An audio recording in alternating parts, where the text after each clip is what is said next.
दोस्तों, नियोजित शिक्षकों को राजकर्मी के दर्जे का इंतजार लंबे समय से है। जब भी कैबिनेट की बैठक होती है, उनकी उम्मीदें बढ़ जाती है कि शायद इस कैबिनेट की बैठक में राजकर्मी के दर्जे वाली नियमावली पर मुहर लग जाएगी, पर ऐसा नहीं होता। पिछले कैबिनेट की बैठक में भी बहुत उम्मीदें थी नियोजित शिक्षकों को, लेकिन उस पर मुहर नहीं लगा। आने वाले वक्त में क्या होगा ये मैं नहीं कह सकता, ये वक्त पर छोड़ देना चाहिए। लेकिन इस बीच एक बिग ब्रेकिंग न्यूज आ रही है, एक ऐसा न्यूज जो राजकर्मी से जुड़ा हुआ है, सक्षमता परीक्षा से जुड़ा हुआ है, नियोजित शिक्षकों के तबादले से जुड़ा हुआ है। बहुत ही महत्वपूर्ण है दोस्तों, आपको इसके बारे में पूरी जानकारी होनी चाहिए। ऐसे इस खबर की पुष्टि मैं नहीं करता, लेकिन चूंकि लगातार ये खबर चल रही है, इसलिए मैं इस तरह की बातों को आपके बीच में रख रहा हूं। मेरा यह कर्तव्य है कि मैं अपने चैनल के द्वारा, अपने वीडियोस के द्वारा आपको लगातार इस बारे में जो महत्वपूर्ण सूचनाएं हैं वो आपके बीच में रखूं। दोस्तों, इस खबर की पूरी जानकारी मैं दूंगा, उसके बाद इस पर चर्चा भी करूंगा। बहुत ही महत्वपूर्ण वीडियो है, आपको अंत तक देखना चाहिए। चैनल पर नए हैं तो सब्सक्राइब जरूर कर लें। दोस्तों, अगर वीडियो अच्छा लगे तो लाइक जरूर करें और ज़्यादा से ज़्यादा शेयर करें, ताकि बाकी लोग जो इस खबर से अभी तक अनभिज्ञ हैं उनके पास भी ये जो न्यूज है वो पहुंच सके। एक बार फिर मैं कह दूं, इस खबर की पुष्टि मैं नहीं करता। जो न्यूज चल रही है दोस्तों, इसको मैं आपको पढ़ करके सुनाता हूं। देखिए, सूत्रों से मिली जानकारी के अनुसार बिग ब्रेकिंग न्यूज। चूंकि रिक्रूटमेंट संस्थान राजकर्मी भर्ती बिहार बोर्ड नहीं है, इसलिए सक्षमता परीक्षा जो विभागीय परीक्षा के रूप में होगा बीपीएससी ही लेगा। यानी जो अभी तक कहा जा रहा था कि बीएसईबी एग्जाम कंडक्ट करेगी, लेकिन अब ऐसा नहीं है। अब इस एग्जाम को बीपीएससी ही लेगा। पिछले दिनों एक महत्वपूर्ण प्रवक्ता थे, उन्होंने भी ये बातें कही थी। अब उसमें देखिए, परीक्षा फॉर्म भरने के समय, बहुत महत्वपूर्ण है, परीक्षा फॉर्म भरने के समय ही पोस्टिंग के लिए 3 ऑप्शन लिए जाएंगे।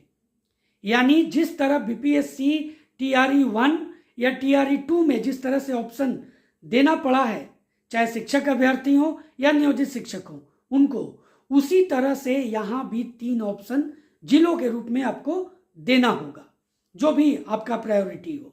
उसके बाद जो रेंडमाइजेशन पद्धति के रूप में होगा, यानी आपको कहां मिलेगा ये आपका परिणाम के बाद होगा। उसके बाद देखिए, परीक्षा के बाद सीधे अध्यापक संवर्ग में समायोजन होगा। यानी बीपीएससी टीआरई 1, बीपीएससी टीआरई 2 का जो एग्जामिनेशन हो रहा है वो विद्यालय अध्यापक के रूप में ही उनका पोस्टिंग होगा, और पोस्टिंग जो हो चुका है टीआरई 1 में विद्यालय अध्यापक संवर्ग के रूप में ही, उसी तरह से नियोजित शिक्षकों का भी संवर्ग विद्यालय अध्यापक होगा। उन्हें विशिष्ट शिक्षक जो पहले से जिस पर लगातार लगभग लाखों शिक्षकों ने आपत्ति दर्ज कराई थी, वो लगभग क्लियर हो गया है इस न्यूज के आधार पर, जिसकी पुष्टि मैं नहीं अभी कर रहा हूं, लेकिन ये है, खबर चल रही है इसलिए मैं बता रहा हूं। वो हट गया है दोस्तों। अब उसके जगह आपको भी विद्यालय अध्यापक के रूप में जाना जाएगा। विद्यालय में सिर्फ 2 संवर्ग होंगे, एक जो पहले नियमित शिक्षक 94-99 बैच के जो हैं, और दूसरा विद्यालय अध्यापक जो टीआरई 1 में पहले सेलेक्ट हो चुके हैं, टीआरई 2 में सेलेक्ट होंगे, और फिर नियोजित शिक्षक भी विद्यालय अध्यापक कहलाएंगे। विभाग में गहन मंथन के बाद अब अंतिम रूप में तैयारी चल रही है। तो ये महत्वपूर्ण खबर है दोस्तों। अब इसमें आप देख लीजिए कि सबसे बड़ी बात क्या है पोस्टिंग को लेकर के। यानी अभी जो एक खबर आपने लगातार सुना होगा कि जो अपने प्रखंड में है, अपने गृह प्रखंड में है, गृह पंचायत में है, उनको वहां से हटाया जाएगा और दूसरे पंचायत में भेजा जाएगा, और प्रखंड वालों को अनुमंडल स्तर पर और जिले वाले को जिला स्तर पर उनका विद्यालय चेंज किया जाएगा। यानी 9, 10th, 11th, 12th के जो नियोजित शिक्षक है, ये खबर पहले से आप जान रहे होंगे, सुन भी रहे होंगे, पर इस खबर के बाद इस पर मुहर लग सकती है। लेकिन ये खबर कितनी ऑथेंटिक है ये आने वाले समय में पता चल जाएगा। लेकिन चूंकि एक महत्वपूर्ण खबर थी, इसलिए मैं आपके बीच में रखना जरूरी समझा और उसी को मैंने आपके बीच में रखा। तो दोस्तों, अगर आप सक्षमता परीक्षा की तैयारी अभी तक शुरू नहीं की है तो लगातार आप अपनी तैयारी शुरू कर दें। अगर आप में से ज़्यादा बीपीएससी टीआरई 2 में फॉर्म भरे हैं तो उसी तरह से इसमें भी आपका एग्जाम होगा, कुछ अलग नहीं होगा। जो syllabus BPSC TRE 1 BPSC TRE 2 में है, मेरे समझ से वही सिलेबस होगा। अब देखिए एक महत्वपूर्ण बात और मैं बता देता हूँ।